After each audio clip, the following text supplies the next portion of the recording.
దేవుని యందు ప్రియమైన క్రైస్తవ సహోదరి సహోదరులందరికీ నిజామాబాద్ జిల్లా బిచ్పల్లి మండలంలో ఉన్నటువంటి faith baptist church police camp Bichpalli పక్షంగా దేవుని సేవకుడిగా శ్రోతలందరికీ కూడా ప్రభు అయిన యేసుక్రీస్తు నామములో మరి సంఘపక్షంగా నా కుటుంబ పక్షంగా మరొక మారు వందనాలు తెలియజేస్తూ ఉన్నాను.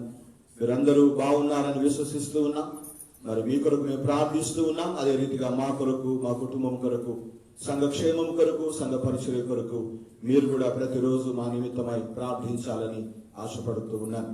పోయిన వారం మనము ఆదికాండము 21వ అధ్యాయంలో నుండి ఒక సత్యాన్ని నేర్చుకుంటూ వచ్చాం. ఏంటంటే వెళ్ళగొట్టబడిన హాగరును, ఆ దిశ దశ దిక్కులేనటువంటి హాగరు జీవితాన్ని దేవుడు మధ్యలోనే సంధించి ఆమెకు ప్రత్యక్షమై ఆమె జీవితాన్ని, ఆమె కుమారుణ్ణి నేను గొప్ప జనముగా చేస్తానని, దీవిస్తానని వాగ్దానం ఇచ్చినటువంటి దేవదేవుడు ఆమెను ఆదరించినటువంటి ఆ ఆదరణ గురించి పోయిన వారం నేర్చుకున్నాం. ఈ రోజున ఆదికాండము 22వ అధ్యాయంలో నుండి మొదటి 8 వచనాలను ఆధారం చేసుకొని దేవుని వాక్య వెలుగులో ఇంకొక పాఠాన్ని ఈ రోజున నేర్చుకోవడానికి మనం ప్రయత్నం చేద్దాం. ఈ 22వ అధ్యాయము మొదటి 8 వచనాలు కనుక మనం చదివితే అక్కడ మొదటి వచనాన్ని ముందుగా మనం చదువుదాం. ఆ సంగతులు జరిగిన తర్వాత దేవుడు అబ్రహామును పరిశోధించెను అనేటువంటి మాటలు అక్కడ వ్రాయబడ్డాయి. ఆ సంగతులు జరిగిన తర్వాత దేవుడు అబ్రహామును పరిశోధించాడు అంటే ఏ సంగతులు జరిగిన తర్వాత? దేవుడు అబ్రహాముకు ఒక పరీక్ష పెట్టాడట. ఎప్పుడు అంటే ఆ సంగతులు జరిగిన తర్వాత దేవుడు అబ్రహామును పరీక్షించాడు. అంటే అబ్రహాముకు ఇస్సాకు జన్మించిన తర్వాత, ఆ కుమారుడు పెరిగి పెద్దవాడై పాలు విడిచిన తర్వాత, విందు చేసుకుని సంతోషించిన తర్వాత, హాగరును ఆమె కుమారుణ్ణి పంపివేసిన తర్వాత దేవుడు అబ్రహాముకు పరీక్ష పెట్టాడు అనేటువంటి మాటను మనం అక్కడ చదువుతూ ఉన్నాం. ఇది అబ్రహాము యొక్క జీవితంలో ఒక పరిశోధన లేకపోతే ఒక పరీక్షగా ఈ మాటను మనము, ఈ సంఘటనను అభివర్ణించవచ్చు. దేవుడు పెట్టినటువంటి ఆ పరీక్షలో లేదా అబ్రహాము కలిగినటువంటి ఆ విశ్వాసపు యొక్క పరీక్షలో అబ్రహాము ఏ విధంగా ముందుకు సాగి వెళ్ళాడు? ఈ లోక రీతిగా మనం రాసేటువంటి పరీక్షలకు మనం భయపడతాం. చదువుకునే పిల్లలు సంవత్సర పరీక్షలకు భయపడతారు. నెల పరీక్షలకు భయపడకపోవచ్చు, 3 నెలల పరీక్షలకు భయపడకపోవచ్చు, 6 నెలల పరీక్షలకు భయపడకపోవచ్చు. కానీ సంవత్సరానికి ఒకసారి జరిగేటువంటి ఆ యొక్క కామన్ ఎగ్జామినేషన్ కొరకు చాలా మంది పిల్లలు భయపడేవారుగా ఉంటారు. కానీ ఇక్కడ వాక్యాన్ని మనం చూస్తే దేవుడు అబ్రహాముకు పరీక్ష పెట్టాడు అన్న విషయాన్ని మనం అక్కడ చదువుతూ ఉన్నాం. ఇప్పుడు ఆ ఇంటి వారసునిగా ఇస్సాకు ఒక్కడే ఆ ఇంట్లో ఉన్నాడు. అబ్రహాము ఇస్సాకును బట్టి సంతోషిస్తూ ఉన్నాడు. ఇస్సాకు పట్ల ఎంతో ప్రేమను పెంచుకుంటూ వచ్చాడు. అంతా బాగుంది. సరిగ్గా ఆ సమయంలో ఆ విషయంలోనే దేవుడు అబ్రహామును పరీక్షించినట్టుగా వాక్యంలో మనం చూస్తూ ఉంటున్నాం. నిజంగా దేవుడు పెట్టే పరీక్ష ఎలా ఉంటుంది? ఒకవేళ అబ్రహాము జీవితంలో పరీక్ష పెట్టిన దేవుడు నీ జీవితంలో, నీ బిడ్డల విషయంలో, మనం కలిగిన విశ్వాస విషయంలో పరీక్ష పెడితే ఆ పరీక్షను మనము ఏ విధంగా ఎదుర్కోవడానికి సిద్ధపడుతూ ఉన్నాం? మరి అబ్రహాము ఆ పరీక్షను ఏ విధంగా ఎదుర్కొన్నాడో, ఆ పరీక్షపై ఏ విధంగా అబ్రహాము సిద్ధపడ్డాడో ఈ రోజున కొన్ని సత్యాలు మనం నేర్చుకోవడానికి ప్రయత్నం చేయాలని నేను ఇక్కడ మీకు జ్ఞాపకం చేస్తూ ఉంటున్నా. ముఖ్యంగా అబ్రహాము యొక్క విశ్వాసం, అబ్రహాము యొక్క దైవికమైన ప్రేమ విషయము పరీక్షకు పెట్టబడినట్టుగా ఆ మొదటి 5 వచనాల్లో మనం చదవగలుగుతాము. 2వ వచనంలో అంటున్నాడు దేవుడు, నీకు ఒక్కడై ఉన్న కుమారుణ్ణి అనగా నీవు ప్రేమించు ఇస్సాకును తీసుకొని నేను చూయించబోయేటువంటి ప్రదేశంలో నాకు దహన బలిగా అర్పించుమన్నాడు దేవుడు. ఏ పరీక్షట? నీకు ఒక్కడై ఉన్నటువంటి నీ కుమారుణ్ణి, నీ కొడుకు ఒకడే కొడుకు కదా, ఇస్సాకు కదా, ఆ ఇస్సాకును నువ్వు తీసుకొని నేను చెప్పేటువంటి ప్రాంతంలో, నేను చెప్పేటువంటి స్థలంలో నీవు నాకు దహన బలిగా అర్పించాలి అన్నాడు దేవుడు. ఇది పరీక్ష, అబ్రహాము విశ్వాసానికి పరీక్ష, దేవుని పట్ల అబ్రహాముకున్న ప్రేమకు ఒక పరీక్ష. ఈ పరీక్షను అబ్రహాము ఏ విధంగా ఎదుర్కొన్నాడు? దహన బలిగా అర్పించడము అంటే ఇస్సాకును చంపేసి ఇస్సాకును కాల్చేయాలన్నమాట. అది దహన బలి. వాస్తవానికి దేవుడు దహన బలి కోరేవాడా? బలులు కోరుతాడా దేవుడు?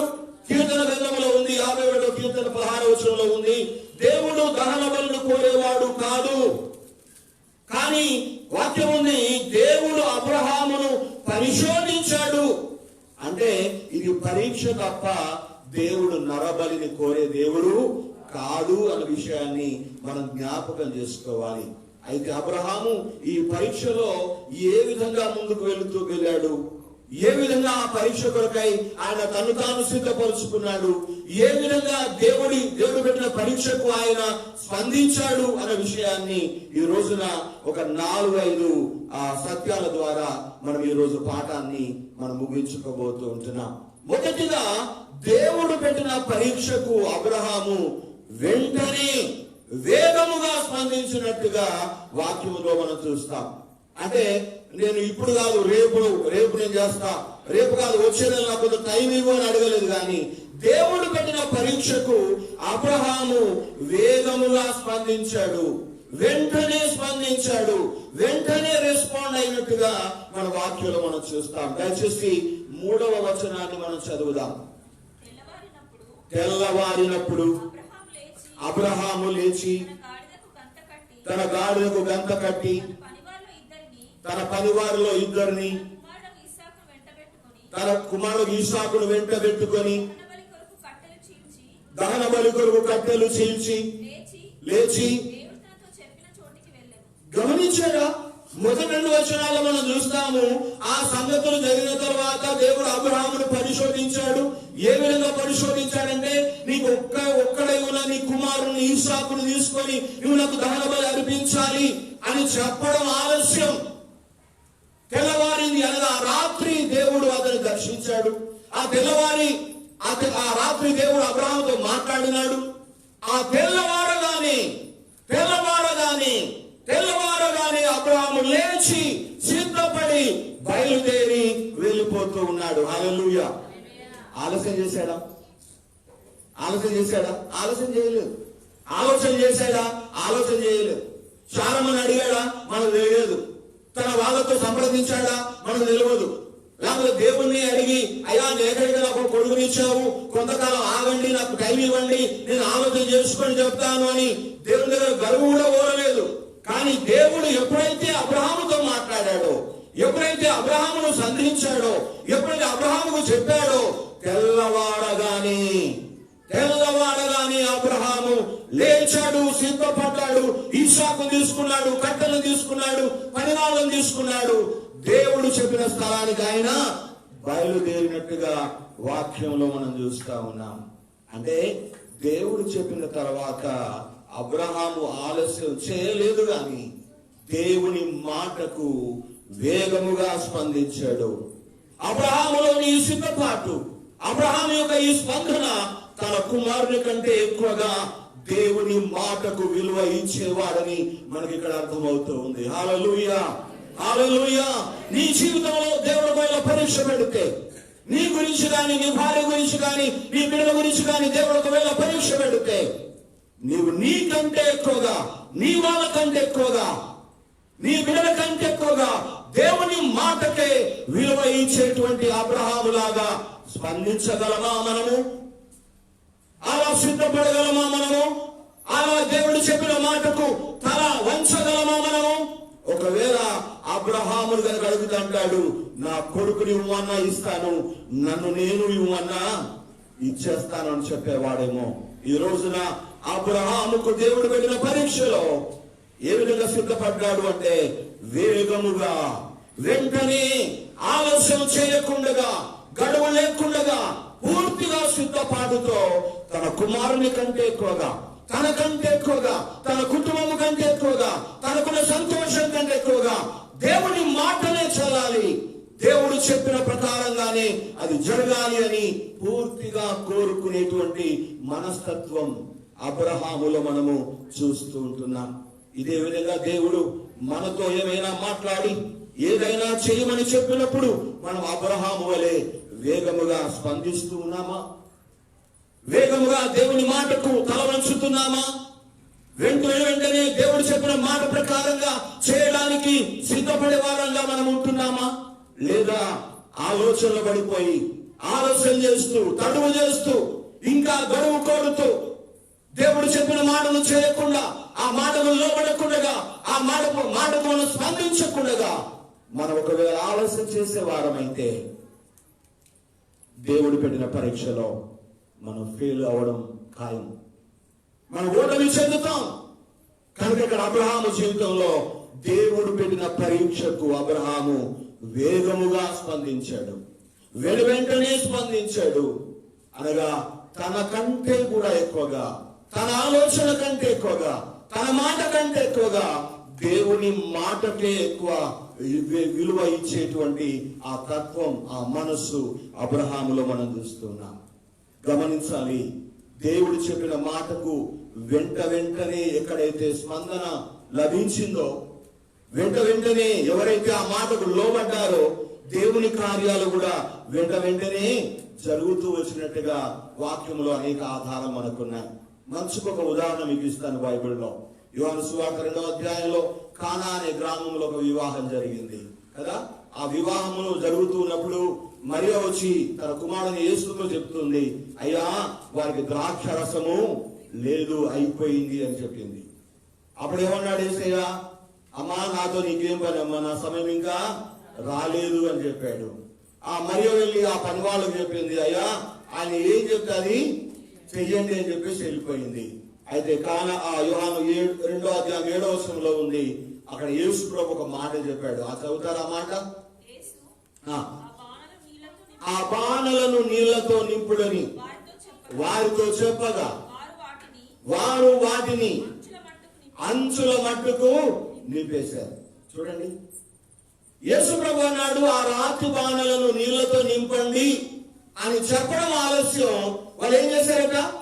అంచుల మట్టుకు నింపేశారట. నేను అప్పుడప్పుడు ఈ ప్రసంగం చెప్తా అంటాను, ఒకవేళ ఆ నీళ్లతో నింపండి అని మనతో చెప్తే మనం ఏం చేసేవాళ్ళు తెలుసా?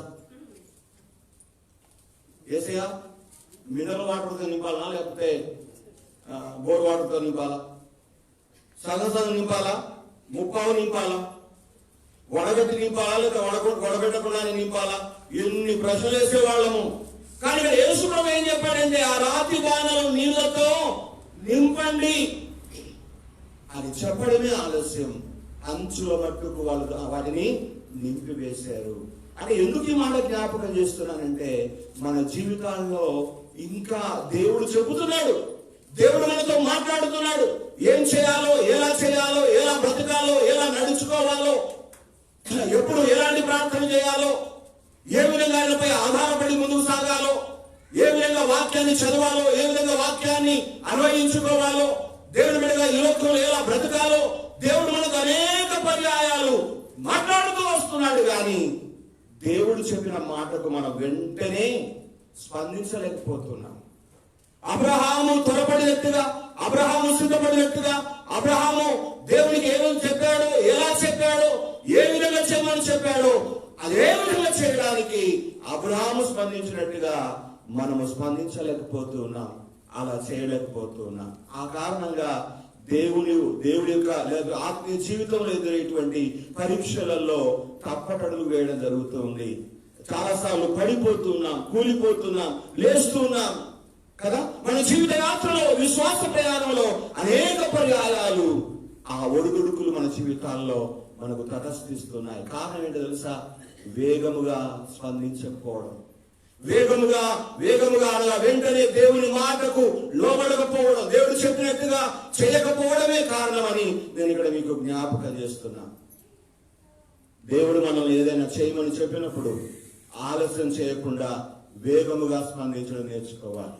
వెంటనే దేవుడు చెప్పిన మాటకు, ఆయన చెప్పిన కార్యాన్ని చేయడానికి మనం సిద్ధపరచుకోవాలి.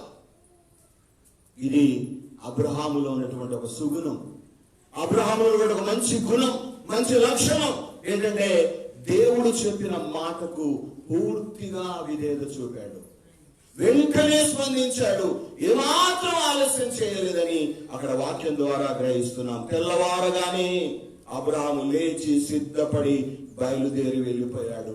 అంటే వేగం అనగా తెల్లవారగానే అంటే ఎప్పుడెప్పుడు లేచి వెళ్ళాలి, ఎప్పుడెప్పుడు వెళ్ళి దేవుడి మాటను మనం నెరవేర్చాలి, దేవుడు చెప్పినట్టుగా చేయాలి అనేటువంటి ఆ యొక్క తొందరపాటు, ఆ ఆదురుద, ఆ సిద్ధపాటు అబ్రహాములో మనకు కనబడుతుంది.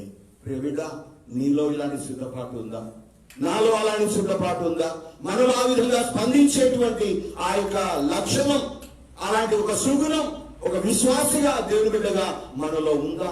ఒకవేళ లేకపోతే ఈ రోజు నుండి అయినా అబ్రహాములాగా నేను కూడా నీ మాటకు, నీవు చెప్పినట్టు చేయడానికి, నీ మాటకు తలవగడానికి, విధేయత చూపడానికి అబ్రహాము ఆనాడు కలిగిన మనస్సు ప్రభువా ఈనాడు నాకు కూడా దయచేయమని మన ప్రార్థన పూర్వకంగా అలాంటి లక్షణం కొరకు ప్రార్థించాలని నేను ఇక్కడ మీకు జ్ఞాపకం చేస్తూ ఉన్నా. రెండవదిగా ఆ విశ్వాస పరీక్షలో అబ్రహాము ఏ విధంగా ముందుకు వెళ్ళాడు? మొదటిగా వేగముగా స్పందించాడు, వెంటనే స్పందించాడు. రెండవ సత్యాన్ని చూస్తే అది 22వ అధ్యాయం ఆదికాండము 4వ వచనాన్ని చదువుతారా? 3వ నాడు అబ్రహాము కన్నులెత్తి దూరము నుండి ఆ చోటును చూశాడు. చాలు. 3వ నాడు తెల్లవారి తర్వాత బయలుదేరారు. బయలుదేరిన 3వ నాడు ఆ స్థలానికి చేరుకున్నాడు. అంటే దేవుడు చెప్పిన స్థలం దగ్గర వెళ్ళడానికి అబ్రహాముకు, ఈసాకుకు, వాళ్ళ పని వాళ్ళకు ఎన్ని రోజులు పట్టింది? దాదాపు 3 రోజులు పట్టింది అనుకుందాం.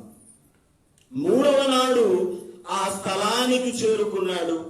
తానున్న చోటు నుండి దేవుడు చెప్పిన స్థలానికి వచ్చేసరికి 3 రోజులు పట్టింది.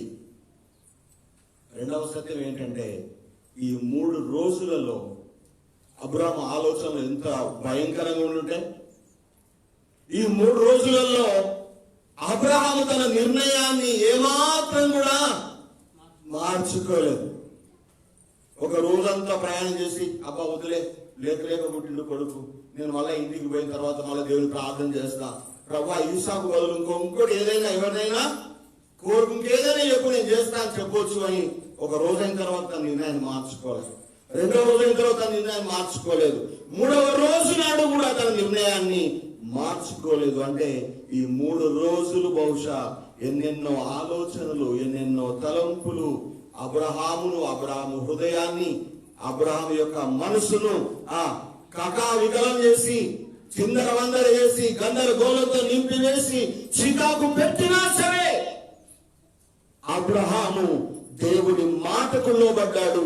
తాను తీసుకున్న నిర్ణయంలో స్థిరముగా నిలబడ్డాడు. మార్చుకోవాలా? దేవుడు అన్నాడు అంటే అంతే. అది ఏదైనా, ఎవరినైనా, ఎంతైనా, ఏమైనా అది చెల్లించాల్సిందే, ఇవ్వాల్సిందే. ఆ 3 రోజుల ప్రయాణంలో అబ్రహాము చేసుకున్న నిర్ణయం, అబ్రహాము చేసుకున్నటువంటి ఆ సిద్ధపాటులో ఎలాంటి తేడా లేదు. మనం ఏం చేస్తాం? అప్పుడప్పుడు అన్నం తినక ఒక పూట అలిగి పడుకుంటారు పిల్లలు. రాత్రి వేసరికి మళ్ళీ కడుపులో ఆకలి అవుతా ఉంటుంది.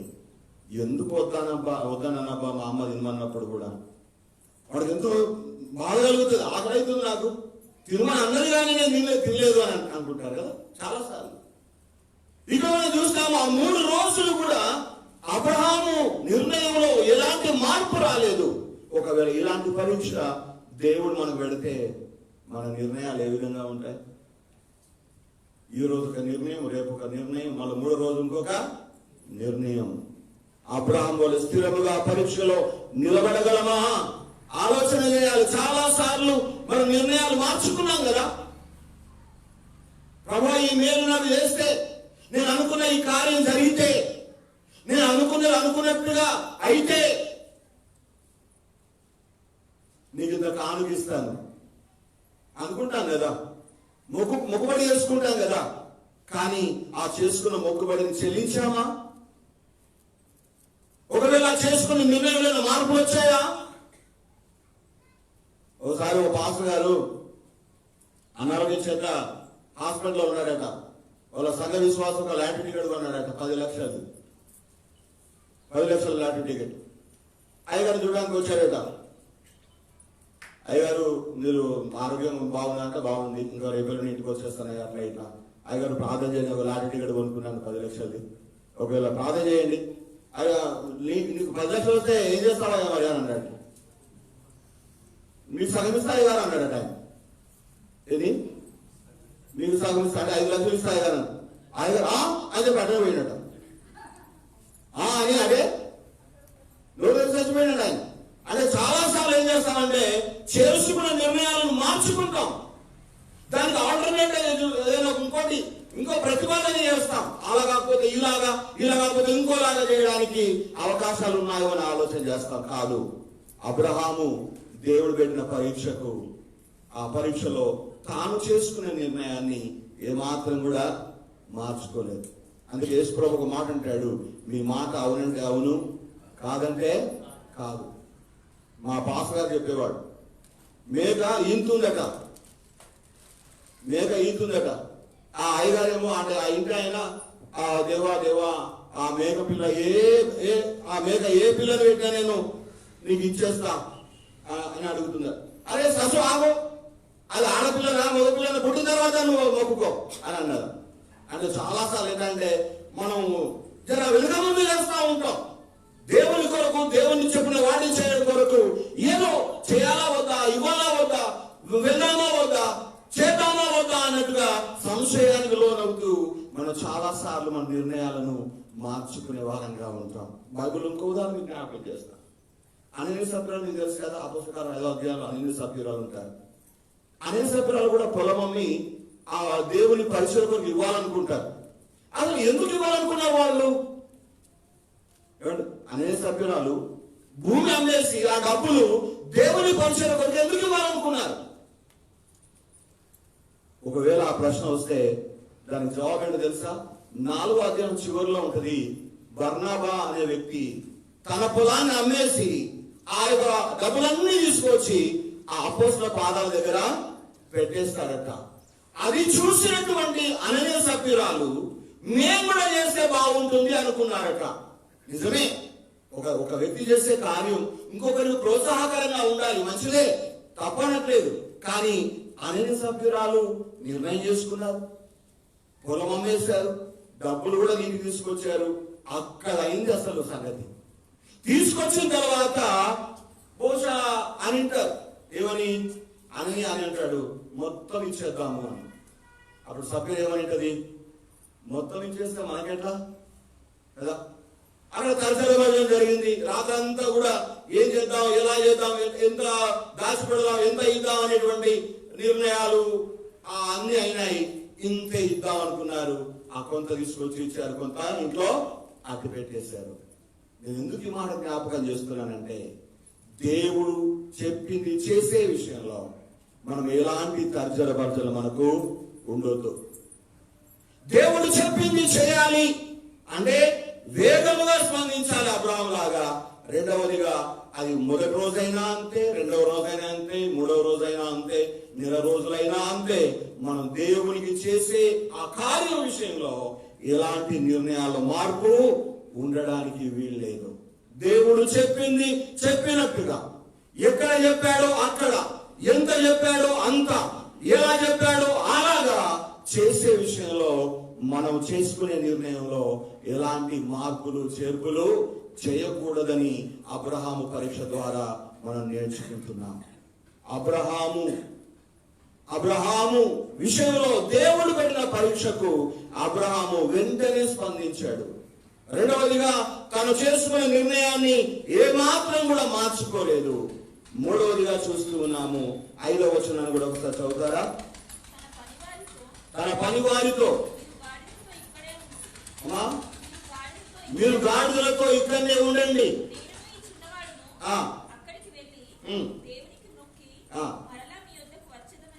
చాలు. ఈ భాగంలో చూస్తే తన పని వాళ్ళను కొంత దూరంలో వదిలిపెట్టేశాడు. మూడవదిగా, మొదటిగా వెంటనే స్పందించాడు దేవుడు పెట్టిన పరీక్షకి.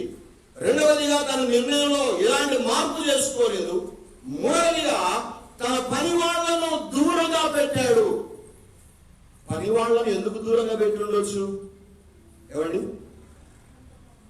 ఒకవేళ ఆ పని వాళ్ళను కూడా తనతో పాటు పైకి తీసుకుపోయింటే ఆ కొండ మీదకి, మోరియా పర్వతం పైకి, పని వాళ్ళు అనేవాళ్ళేమో, ఏంటి అబ్రామయ్య నువ్వు చేసే పని ఏంది, నువ్వు ఇంటికాడ చెప్పొద్దా ఈ సంగతి అని?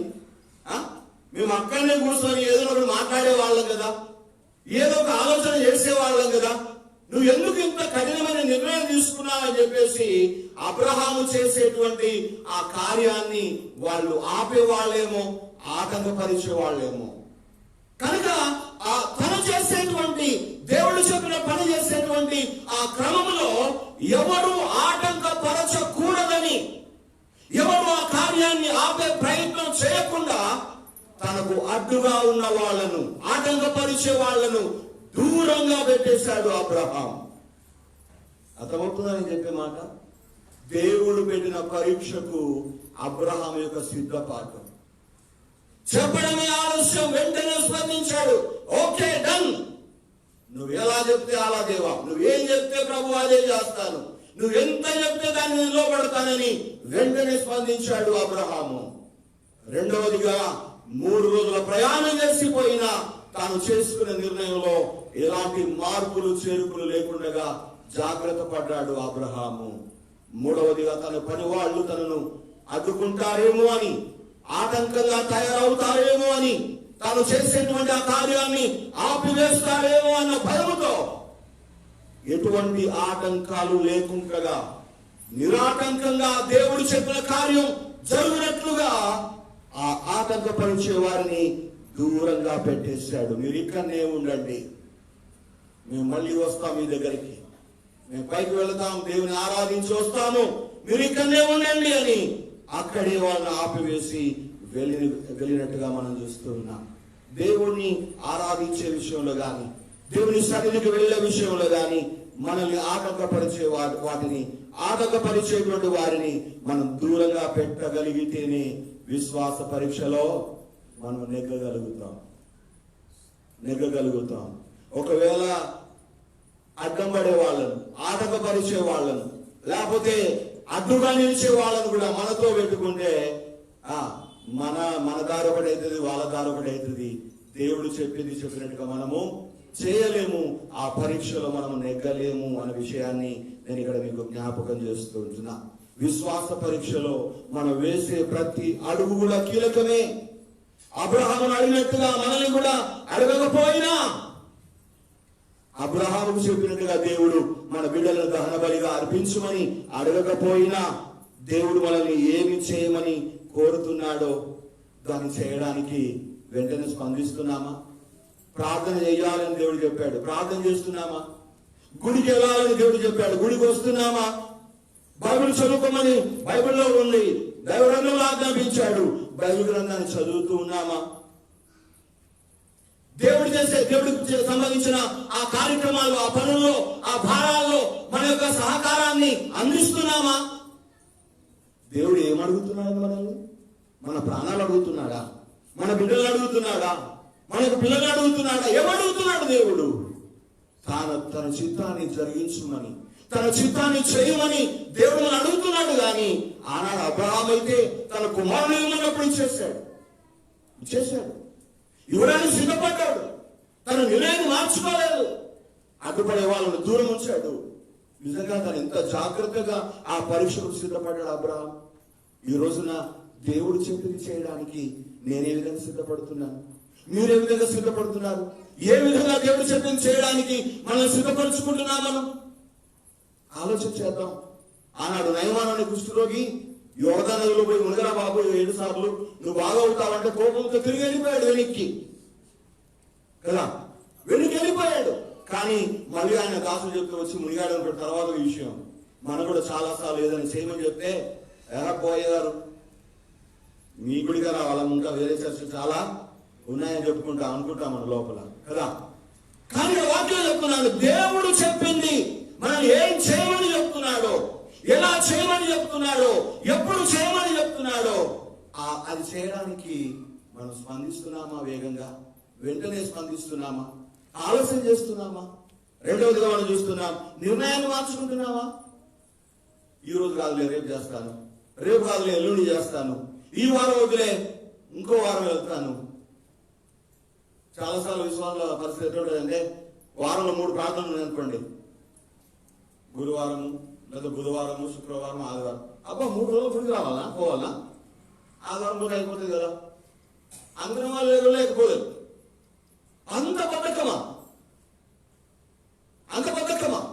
దేవుడు చేయమని చెప్పిన దానికి చేయడానికి అంత కష్టమైతే ఎట్లా? దేవుడిని ఎలా మేలు పొందుతావు? దేవుడిని ఏ విధంగా ఆశీర్వదిస్తాడు? ఏ విధంగా నేను దీవిస్తాడు? ఏ విధంగా నీ పట్టుదలకు ఆ వాగ్దానాన్ని ఏ విధంగా నెరవేరుస్తాడు? ఇక్కడ అబ్రహాము జీవితంలో దేవుడే పరీక్ష పెట్టాడు. అబ్రహాము పరీక్ష పెట్టిన దేవుడు నీకు పరీక్ష పెట్టడా? నాకు పరీక్ష పెట్టడా? మీకు పరీక్ష పెట్టడా? ఖచ్చితంగా పెడతాడు, ఖచ్చితంగా పెడతాడు. దేవుడు పరిశోధించేవాడే గాని శోధించేవాడు కాదు. కాదు. పిల్లలు పరీక్షలు ఎందుకు పెడతారు కుమా?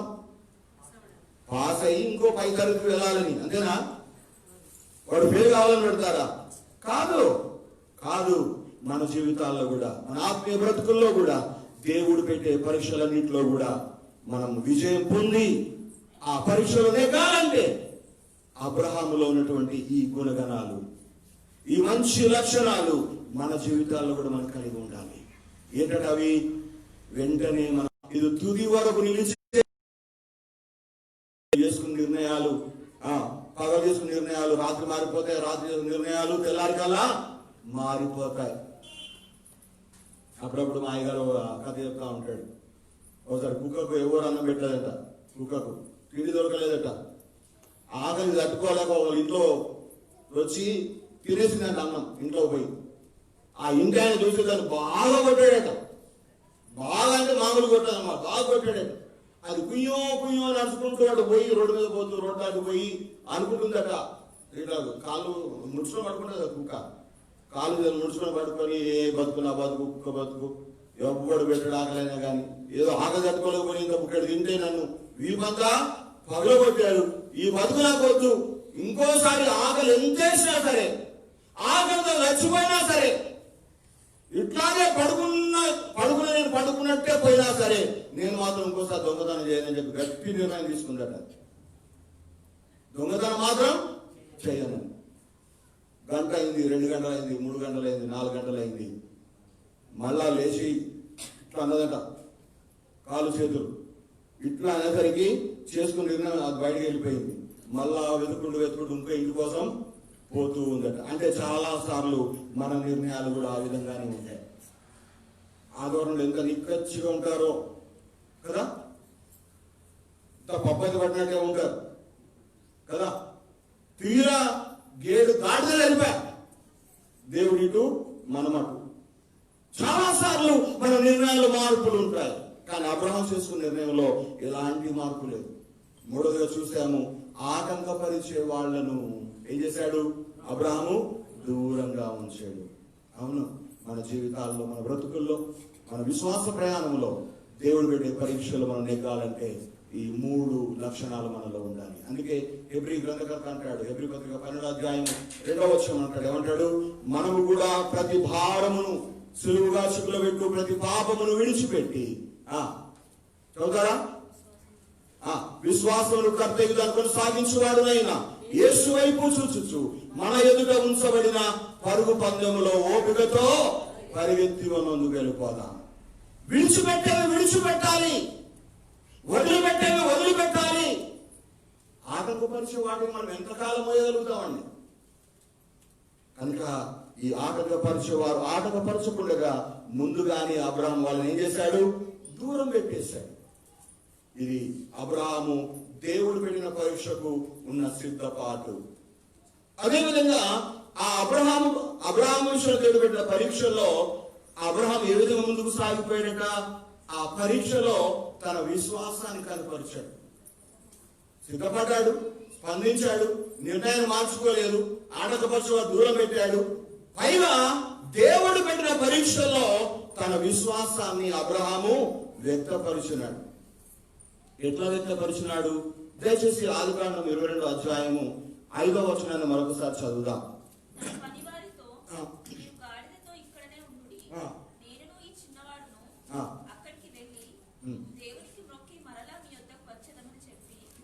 దహనబలికి కట్టెలు తీసుకొని తన కుమారుడు ఇస్సాకు మీద పెట్టి తన చేతిలో నిప్పును కత్తిని పట్టుకొని పోయాడు. గమనించాలి, ఇక్కడ అబ్రహాము మాట్లాడుతున్న మాటను మనం గమనించాలి. ఏమంటున్నాడట?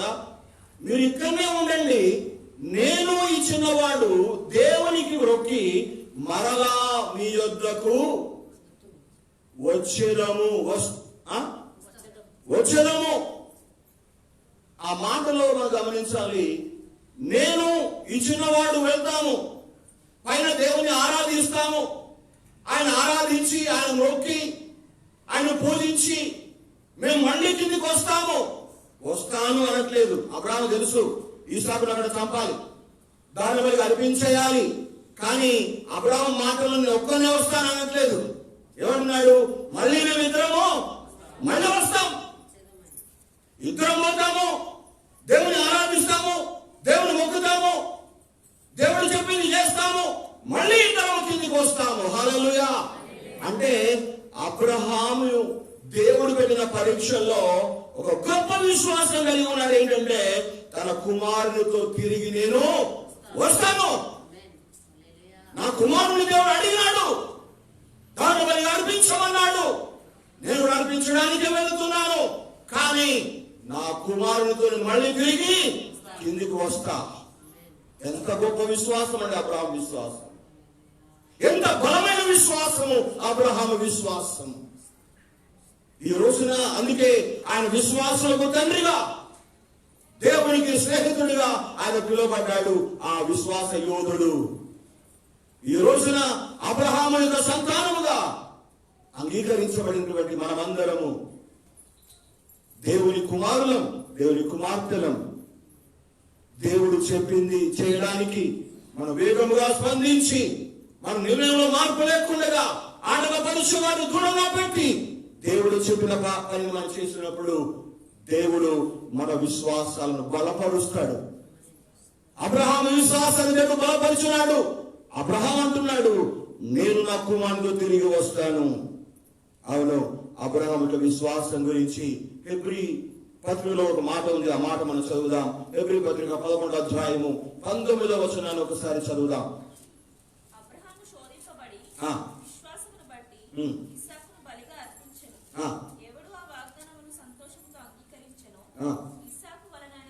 ఇస్సాకు వలనైనది నీ సంతానమనబడును అని ఎవరితో చెప్పబడినో ఆ అబ్రహాము మృతులను సహితము లేపుటకు దేవుడు శక్తిమంతుడని ఎంచిన వాడై తన ఏక కుమారుని అర్పించి ఉపమాన రూపముగా అతనిని మృతులలో నుండి మరలా పొందుకున్నాడు. హల్లెలూయా.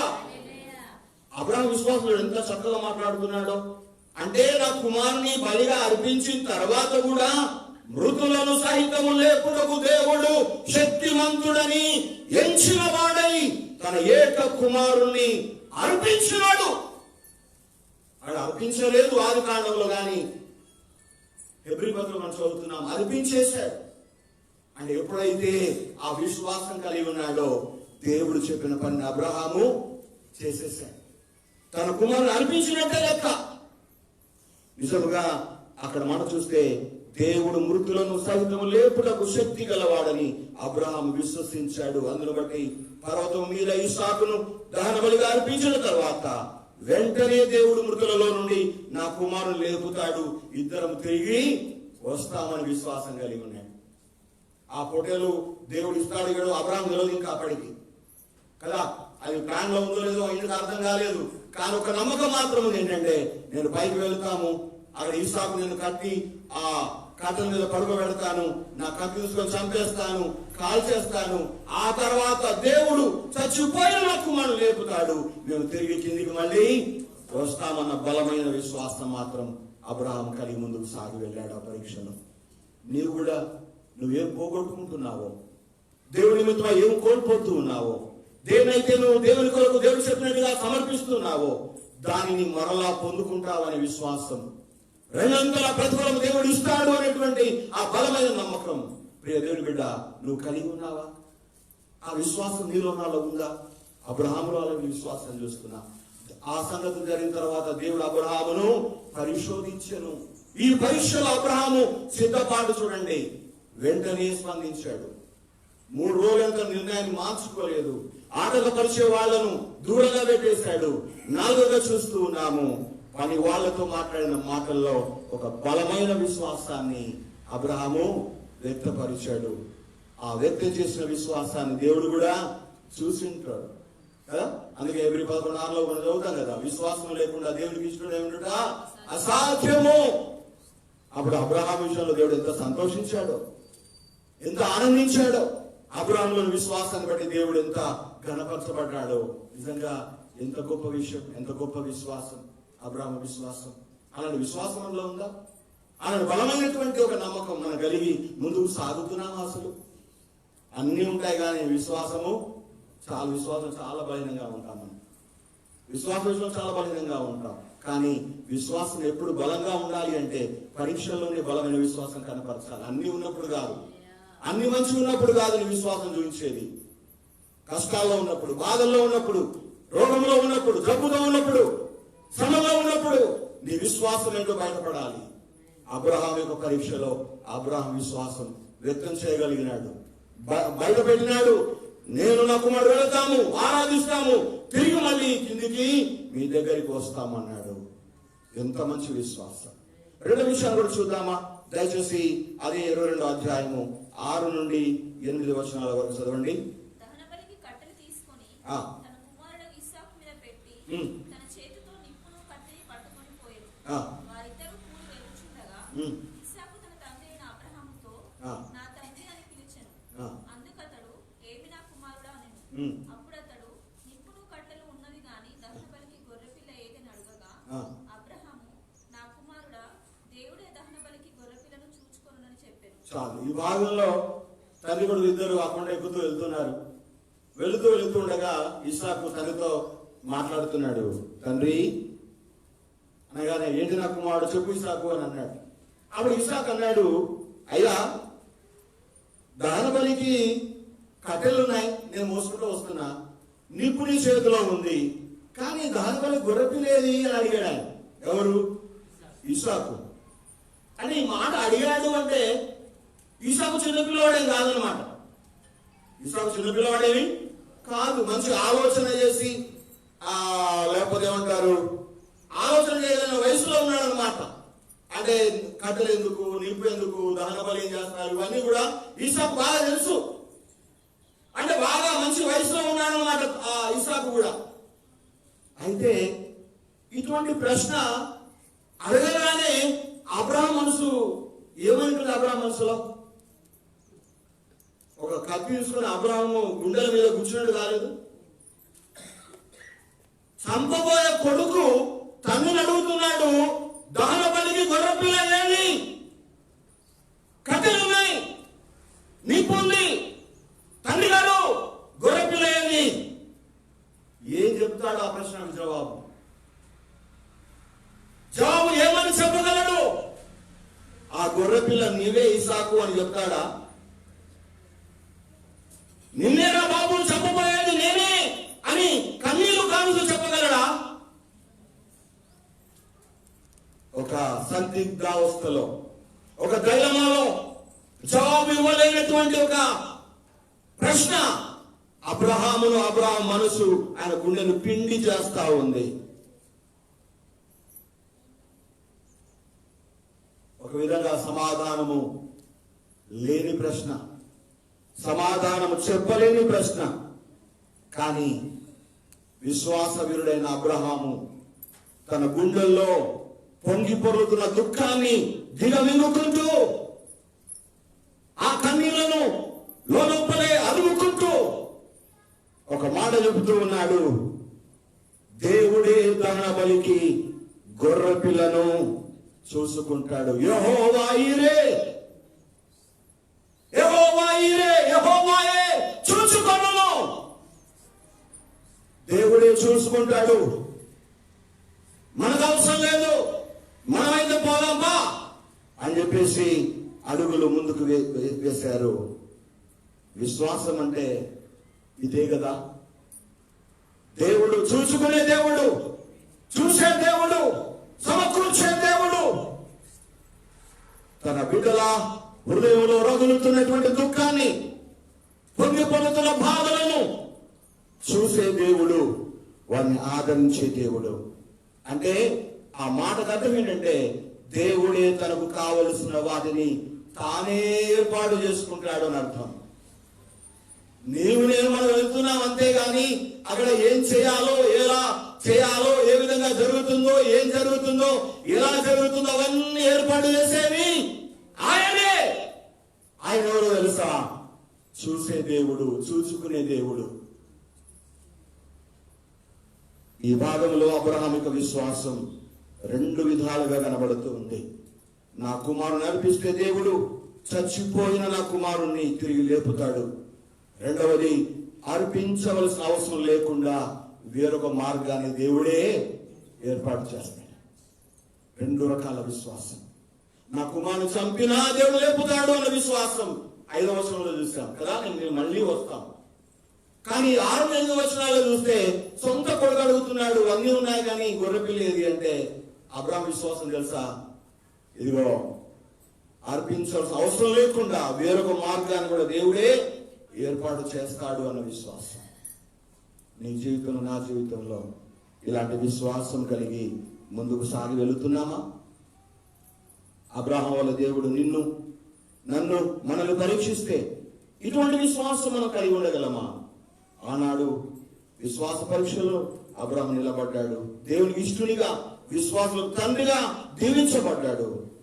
మనకు వచ్చేటువంటి ఈ విశ్వాస పరీక్షల్లో విశ్వాసాన్ని వ్యక్తం చేస్తేనే, విశ్వాసమును కనుపరిస్తేనే, విశ్వాసాన్ని మనము ప్రదర్శించగలిగితేనే దేవుడు మనల్ని దీవిస్తాడు, ఆశీర్వదిస్తాడు, తన వాగ్దానానికి పాత్రులుగా చేస్తాడు. నిజంగా ఈ మొదటి 8 వచనాలు మీరు ఇంటికి పోయిన తర్వాత చదవండి. ఈ 5 సత్యాలు దేవుడు పెట్టిన పరీక్షలో అబ్రాహాముకు సిద్ధపాటును చూపెడుతూ ఉన్నాయి. దేవుడు చెప్పిన దానికి వెంటనే స్పందించాడు. రెండవదిగా 3 రోజులైన తన నిర్ణయాన్ని మార్చుకోలేదంటే ఆ రాత్రే తెల్లవారక ముందు అన్ని సిద్ధం చేసుకున్నాడు. కత్తి బిత్తి అన్ని నూరులో సిద్ధం చేసుకున్నాడు, కట్టెలు సిద్ధం చేసుకున్నాడు, కత్తి సిద్ధం చేసుకున్నాడు, పొడుగు సిద్ధం చేసుకున్నాడు. బహుశా చాలా అడిగింటది, ఏంది పొద్దుగలే చెడిపోతున్నారని. లేదు, ఉట్టుకోలేదు, తీసుకుని వెళ్ళిపో, పనిది పోతున్నాడే అని చెప్పి పోయింది వచ్చాయని. చెప్తే పోలేదు కదా, చెప్తే పోలేదు. వీళ్ళకి పోయేస్తాను చెప్పేసి వెళ్ళిపోయాడు. 3 రోజులు అయింది. చాలా మాట గుడాలలో ఎదురు చూస్తా ఉంది, ఇంకా రాకపోయాడని. కానీ ఈ మహానుభావుడు దేవుడు బిడ్డ పరీక్షలు మాత్రం ఒంటరిగా నిలబడ్డాడు, ధైర్యంగా నిలబడ్డాడు, విశ్వాసంతో నిలబడ్డాడు. దేవుడు చెప్పింది చేయడానికి ఆటంకపరిచే వాళ్ళను దూరం పెట్టుకున్నాడు. ఏది ఏమైనా సరే ఒక బలమైన విశ్వాసాన్ని దేవుడు పట్ల ఆయన వ్యక్తం చేశాడు. ఏంటంటే మొదటిది, దేవుడు నా కుమారుని చంపినా తిరిగి లేపుతాడు, తిరిగి వస్తాము. రెండవ విశ్వాసం ఏంటంటే అర్పించాల్సిన అవసరం లేకుండా దేవుడు ఇంకొక మార్గాన్ని ఏర్పాటు చేస్తాడు. మీకు ఇది చదివితే ఆఖరికి అన్ని సిద్ధం చేసి ఇసాకును బంధించాడట.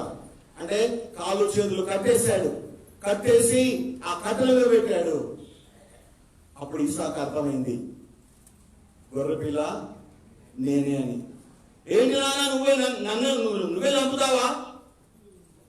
నీకు ప్రేమ లేదా అని అన్నట్టుగా కానీ ఏమన్నాడు మనకు అనిపించదు. కానీ అబ్రాహాము ఇసాకులు ఇద్దరే. హల్లెలూయా. అబ్రాహాము ఇసాకులు ఇద్దరే. అబ్రాహాము సప్పుడు చేయలేదు, ఇసాకు కూడా సప్పుడు చేస్తలేడు. నా తండ్రి ఏది చేసినా దేవుడు చెప్పిందే చేస్తాడు, దేవుడు చేయమన్నదే చేస్తాడు. నేను నోరు తెలవలసిన పని లేదు. అవసరమైతే నా తండ్రి దేవుడు చెప్పింది చేస్తున్నాడు కనుక నా ప్రాణం పోయినా పర్వాలేదని ఆయన మూగగా నోరు మూసుకొని ఉన్నాడు. హల్లెలూయా. ఈ ఇస్సాకులో కూడా ఎంత బలమైన విశ్వాసం అంటే, ప్రియ దేవుని బిడ్డలారా, నీవు కలిగిన విశ్వాసములో నీ బిడ్డలు కూడా పెంచడం నేర్చుకో. నువ్వు పాడుతున్న పాటలు నీ పిల్లలు పాడాలి, నువ్వు ప్రేమిస్తున్న దేవుని నీ పిల్లలు ప్రేమించాలి. నువ్వు వెంబడిస్తున్న దేవుని మార్గాన్ని నీ బిడ్డలు వెంబడించాలి. నిజంగా అది ఇది అనకుండా ఏమనకుండా నీ అడుగు చాటులో నడిచేటువంటి బిడ్డలుగా వాళ్ళు తయారు కావాలి అంటే ఇస్సాకు లాంటి బిడ్డలు నాకు దయచేయ ప్రభువా. నా బిడ్డలు కూడా ఇస్సాకు లాంటి లక్షణాలు అనుగ్రహించు తండ్రి అని వారి నిమిత్తమై ప్రార్థించాల్సినటువంటి అవసరం ఉన్నదని నేను ఇక్కడ మీకు జ్ఞాపకం చేస్తూ ఉన్నా.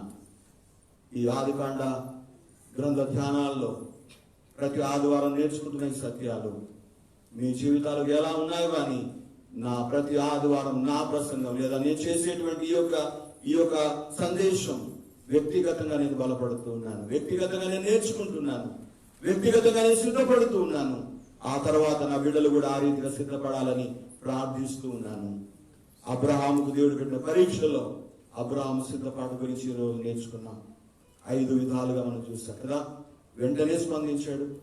రెండవదిగా 3 రోజులకు తన నిర్ణయాన్ని మార్చుకోలేదు. మూడవదిగా ఆటంకపరిచిన దూరం పెట్టాడు. 4వదిగా ఏం చేశాడు? నా కొడుకుని దహన బలి అర్పించినా దేవుడు సజీవునిగా లేపుతాడు, లేపే శక్తిమంతుడు అని విశ్వాసం కలిగి ఉన్నాడు. 5వదిగా మనం చూస్తే అర్పించాల్సిన అవసరం లేకుండా వేరొక మార్గాన్ని దేవుడు ఏర్పాటు చేస్తాడు, ఆయనే చూసుకుంటాడు అనేటువంటి విశ్వాసం కూడా అబ్రహాం కలిగి ఉన్నాడు. ముందుకు సాగెళ్ళాడు. ఈ పరీక్షలో అబ్రహాముకు తోడుగా ఇస్సాకు కూడా తన పాత్ర ఆయన చక్కగా పోషించాడు. చేతులు కట్టినప్పుడు చప్పుడు చేయలేదు, కాళ్ళు కట్టినప్పుడు చప్పుడు చేయలేదు, ఎత్తి ఆ కట్టెలు పడుకున్నప్పుడు చప్పుడు చేయలేదు. అబ్రహాము చంపడానికి కత్తి ఎత్తినప్పుడు కూడా ఇస్సాకు నోరు తెరవలేదు. ఆ కట్టెలపై పరుండబెట్టబడిన ఇస్సాకు కల్వరి శిలువలో ఉన్న యేసుకు సాదృశ్యం. హల్లెలూయా. ఆయన కూడా నోరు తెరవలేదు. తనని దేవుడు తన ఏకైక కుమారుడిని యేసుక్రీస్తును శిలువలో అప్పగించినప్పుడు, సర్వమానవాళి పాప పరిహారమై బలిగా అర్పించేటప్పుడు యేసు ప్రభు కూడా నోరు మూసుకున్నాడు. అంటే ఆయన దానికి వ్యతిరేకించలేదు, తన చిత్తానికి పూర్తిగా లోబడ్డాడు అనే విషయాన్ని మనం కొలొస్సీల ద్వారా కూడా నేర్చుకోవచ్చు. కనుక ఈ అబ్రహాము జీవితంలో దేవుడు పెట్టిన పరీక్షలో అబ్రహాము ఏ విధంగా విజయం పొందినాడో అదేవిధంగా మన ఆత్మీయ జీవితంలో కలిగే పరీక్షల్లో, దేవుడు పెట్టేటువంటి పరిశోధనల్లో మనం కూడా విజయం పొందినట్లుగా ఇలాంటి సుగుణాలను కలిగి ముందుకు సాగి వెళదాం. అతి కృప, అతి సహాయము, అబ్రహాము లాంటి బలమైన విశ్వాసము ఈ మాటలు వింటున్నా మీ అందరికీ అందిస్తున్న మనకు దయచేయాలని కోరుకుంటూ నా మాటలు ముగిస్తున్న చిన్న మాటలు మన వెనుకలో ఆశీర్వదించి దీవించిన గాక. ఆమేన్. చిన్న ప్రార్థన చేసుకుందాం. దయగల మా తండ్రి, మీ వందనాలు, స్తోత్రాలు ప్రభువా. విత్తబడినటువంటి వాక్యాన్ని మా హృదయాల్లో నిలబడి ఫలింప చేయండి. ఈ రోజున అబ్రహాము జీవితంలో దేవుడు పెట్టిన పరీక్షకు అబ్రహాము ఏ విధంగా సిద్ధపడ్డాడో, ఆ పరీక్షలు ఏ విధంగా సిద్ధపడి ముందు కొనసాగి వెళ్ళాడో పూర్తి వివరమైనటువంటి సత్యాలను నేర్చుకుంటూ వచ్చాం ప్రభా. అలాంటి పరీక్షలు మా జీవితాలు ఎదురైతే నేను కూడా ఒక అబ్రహాము లాగా ముందుకు సాగి వెళ్ళేటువంటి కృప మాకు దయచేయమని, అలాంటి జీవితాన్ని నేర్పించమని మమ్మల్ని అందరినీ నీ చేతుల్లో పెడుతూ యేసుక్రీస్తు పరిశుద్ధ నామమున ఈ ప్రార్థన అడిగి వేడుకుంటున్నాను తండ్రి. ఆమేన్.